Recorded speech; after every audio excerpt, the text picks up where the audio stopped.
अपना radio 96.9 FM.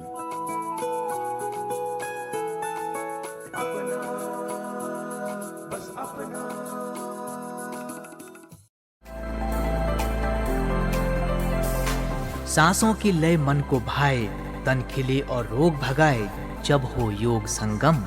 सांसों को मिल जाए योग का संग तो हर दिन हो नई उमंग और बन जाए योग संगम। जी हाँ, सुनिए अपना रेडियो 96.9 एफएम की विशेष प्रस्तुति योग संगम।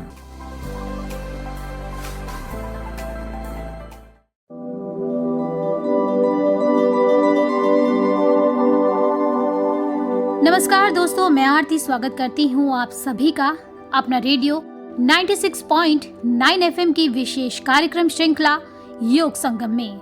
दोस्तों, आज हम बात करेंगे उस शक्ति की जो हमारे जीवन की दिशा और दशा दोनों बदल सकती है, एकाग्रता, और इसे प्राप्त करने के एक अद्भुत साधन योग के बारे में। दोस्तों, एकाग्रता यानी कि ध्यान केंद्रित करने की कला। जब हमारा मन भटकता है तो ऊर्जा बिखर जाती है, लेकिन जब मन एक बिंदु पर ठहरता है तो वही ऊर्जा चमत्कार कर सकती है। विद्यार्थी हो, कर्मचारी हो, कलाकार हो या खिलाड़ी, सभी के लिए एकाग्रता सफलता की कुंजी है। पर आज के समय में सोशल मीडिया, भागदौड़ और तनाव के बीच मन को स्थिर रखना सबसे बड़ी चुनौती बन चुका है। तो योग के माध्यम से हम कैसे अपने मन को एकाग्र कर सकते हैं, चलिए जानते हैं हमारी आज की योग संगम श्रृंखला के विशेष कार्यक्रम योग से एकाग्रता में।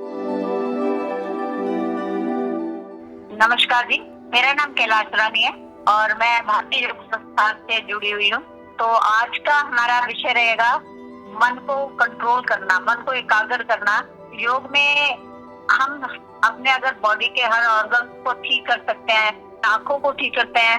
मन शांत करने के लिए योगाभ्यास बहुत जरूरी है, योग करना बहुत जरूरी है, क्योंकि अदरवाइज हम लोग भटकते रहते हैं इधर उधर, जो देखा खा लिया, हमें कुछ खाने की कोई आइडिया नहीं रहता हमें। तो उससे सबसे पहले बॉडी में क्या होता है, पेट में प्रॉब्लम आनी शुरू होती है।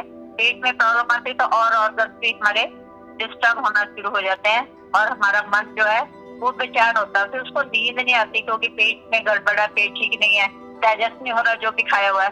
तो योग हमें सिखाता है कि किस तरह हमने अपना घर का खाना, सुबह के खाना, मौसम के हिसाब से खाना, वो सिखाता है कि किस तरह हमने अपना डाइट को ठीक रखना, कितने टाइम पे कब उठना है, कब खाना है, और सोना भी हमको जल्दी है ताकि हम सुबह अमृत वेला में उठकर योगाभ्यास के लिए जाए, वहाँ पे आसन करें। आसपास से हम अपने शरीर को लचीला बनाते हैं। शरीर जितना लचीला होगा उतना हमारे शरीर के रोग दूर जाएंगे, शरीर में रोग नहीं आएगा। रोग तभी आते हैं जब हमारे शरीर में सॉफ्टनेस खत्म होती है, स्टिफनेस आ जाती है और हमारे शरीर में रोग आते हैं। स्टिफनेस तब आती है जब हमारा रक्त जो होता है वो ऑर्गन तक नहीं जाता, और रक्त को ऑर्गन तक पहुंचाने के लिए सबसे ज्यादा जरूरी है श्वासों को लंबा लेना, श्वासों को लंबा छोड़ना, क्योंकि ये रक्त हमें हमारा शरीर में आगे धकेलता है। हमारा जो प्राण शक्ति है वो रक्त को एक एक अंग तक पहुंचाती है। ये सब चीजें हमें योग में आके पता लगती है। तो हम चाहते हैं कि जितने भी लोग सुन रहे हैं योग जरूर सुने, ताकि उसका मन शांत रहे। अगर मन शांत है तो आपका सारे कार्य ठीक होंगे। आपको मन में शांति होने से ही सारे काम ठीक होते हैं, अदरवाइज किसी काम में आपको दिखने लगेगा, कोई काम आपका सही नहीं होगा। तो प्राणायाम करते हैं, प्राणायाम से हमारा लंबी गहरी सांस लेते हैं, लंबी गहरी सांस छोड़ते हैं, तो हमारा जो माइंड है, मस्तिष्क है, वहां तक हमारा ऑक्सीजन जाता है। ऑक्सीजन जाने से हमारा मन शांत होता है और हमारे सारे काम सही होते हैं और हम अपने कार्य में सफलता मिलती है, हमें सफल होते हैं हम अपने कार्य में। मन को एकाग्र करने के लिए आसन तो बहुत है। मन को एकाग्र करने के लिए पहले तो हमने अपने शरीर को ठीक करना है ताकि हम एक आसन में बैठ सकें। आसन में बैठने के बाद फिर हम प्राणायाम करते हैं। प्राणायाम जैसे हम अनुलोम विलोम करेंगे, अनुलोम विलोम से लेफ्ट से सांस लेंगे, राइट से छोड़ेंगे, राइट से लेंगे, लेफ्ट से छोड़ेंगे।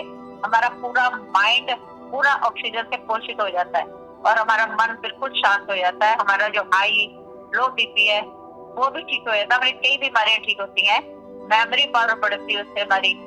उसके बाद हमारा कपाल भाती है, कपाल मतलब वो चमकाना, भाती मैंने चमकाना। देखिए, मन को शांत करने के लिए सबसे पहले हम अगर करेंगे लंबे गहरे श्वासों का अभ्यास, उसमें आप किसी भी आसन में बैठ जाए। अगर आपका पद्मासन लगता है तो बहुत अच्छा, नहीं लगता किसी भी आसन में बैठ जाए। उसमें आप दोनों हाथों को ज्ञान मुद्रा में रखेंगे, अंगूठा और उंगली के टिप्स मिला के तीनों उंगलियों का रुख नीचे की ओर घुटने के ऊपर रखेंगे और उसके बाद आप श्वास को गहरा भरेंगे, रुकेंगे और गहरा ही फिर बाहर निकालेंगे और फिर रुकेंगे। इसमें आप देखना आपका मन कितना शांत होगा। इसी तरह आप 8 से 10 आवृत्तियां करेंगे शुरू में, उसके बाद आप उसको बढ़ा भी सकते हैं। आंखें बंद करते हुए, ध्यान श्वासों पर रखते हुए, कमर गर्दन सीधी रखते हुए आप करेंगे।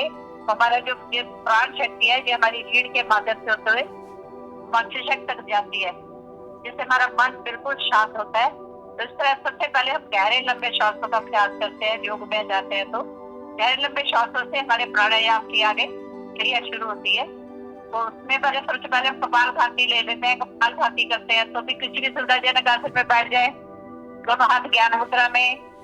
इसमें बाएं हाथ को ज्ञान मुद्रा में रखेंगे, दाएं हाथ की प्राणायाम मुद्रा बनाएंगे। जो अंगूठे के साथ की 2 उंगलियां है उसको हम अंगूठा गति पे रखेंगे, अंगूठा राइट नासिका पर रखेंगे और रिंग फिंगर को लेफ्ट पे रखेंगे। तो लेफ्ट से रिंग फिंगर हटाते हुए श्वास गहरा लंबा देंगे, फिर लेफ्ट से बंद कर देंगे और अंगूठा उठाते हुए राइट से गहरा लंबा श्वास को बाहर निकालेंगे। तो इस तरह हम राइट से भरेंगे, फिर लेफ्ट से निकालेंगे, लेफ्ट से भरेंगे, फिर राइट से निकालेंगे। तो इस तरह हम 8-10 आवृत्तियां करेंगे तो आपको देखना आपका मन कितना शांत होगा, आपकी मेमोरी पावर बढ़ जाएगी, आपका लो और हाई बीपी ठीक हो जाएगा, आपके पूरे ऑर्गन्स में आपका ब्लड सर्कुलेशन और ऑक्सीजन जाएगा और हमारे फेफड़े जो आपके मेन लंग्स है, लंग्स आपके पूरी तरह ऑक्सीजन को लेने का प्रयास करेंगे। कभी ऑक्सीजन हमारे लंग्स पर पूरी जाती है, तभी आजकल देखते हैं छोटे छोटे बच्चों में खांसी है, उनको सांस लेने में तकलीफ है क्योंकि हमारे लंग्स में पूरी तरह सांस नहीं जाती। क्यों नहीं जाती? क्योंकि हम छोटे छोटे सांस लेते हैं, छोटे छोटे सांस छोड़ते हैं, वो हमारे लंग्स तक नहीं पहुंचती। इसलिए गहरे लंबे श्वास करें, अनुलोम विलोम करें और उसके बाद कपालभाति करें। कपालभाति से और ज्यादा प्रभाव आएगा। उसमें हमें दोनों हथेली को घुटनों पे रखना है, किसी भी सुविधाजनक आसन में बैठना, घुटनों पे रखना है और सांस को पहले भरना है और फिर शक्ति के साथ उस सांस को दोनों नासिकाओं से बाहर फेंकना है। इसकी 20 आवृत्तियां करें सबसे पहले, तो आप देखेंगे हमारे माइंड पे कितना अच्छा प्रभाव आता है उसका। जो हमारे लंग्स में जो दूषित वायु जमा होती है वो भी सारी बाहर आती है क्योंकि हम प्रेशर से सांस को बाहर फेंक रहे हैं इसमें। तो आप कपालभाति करेंगे, ये करेंगे। आगे बहुत सारे प्राणायाम है, भ्रामरी है, उज्जयी है, प्राणायाम बहुत ज्यादा है। इसलिए आप जुड़ेंगे तो आपको इसमें बहुत लाभ मिलेगा।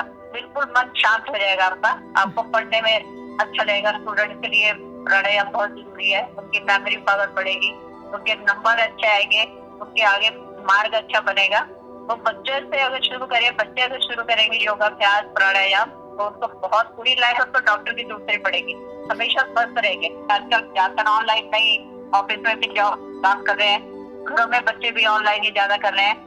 तो उसमें सबसे ज्यादा ध्यान देना है कि आप आंखें ज्यादा देर उसके ऊपर मत रखो स्क्रीन पे। थोड़ी देर बाद आंखों को बंद करके थोड़ी देर बैठना है ताकि मन शांत हो जाए। अदरवाइज आपका मन चंचल रहेगा हमेशा और आपको कई चीजें याद नहीं रहती, भूलना शुरू कर देते हैं क्योंकि इतना माइंड पे प्रेशर आ जाता है। तो थोड़ी थोड़ी देर बाद आंखें बंद करके थोड़ा गहरा लंबा श्वास करें 2-4 बार, फिर आंखें खोल के अपना लैपटॉप स्क्रीन देख लें। इसलिए हमेशा थोड़ी थोड़ी देर में आप ये थोड़ा करेंगे तो आपको बहुत लाभ मिलेगा। तो साथियों, जाना आपने, योग न केवल शरीर की शक्ति है बल्कि मन की स्थिरता और आत्मा की ऊर्जा भी है। हर दिन कुछ मिनट योग को दीजिए, एकाग्रता स्वयं आपके पास आएगी। और याद रखें, एकाग्रता कोई जादू नहीं, एक अभ्यास है। योग उस अभ्यास की सबसे सशक्त विद्या है। तो दोस्तों, आज के योग संगम कार्यक्रम श्रृंखला में बस इतना ही।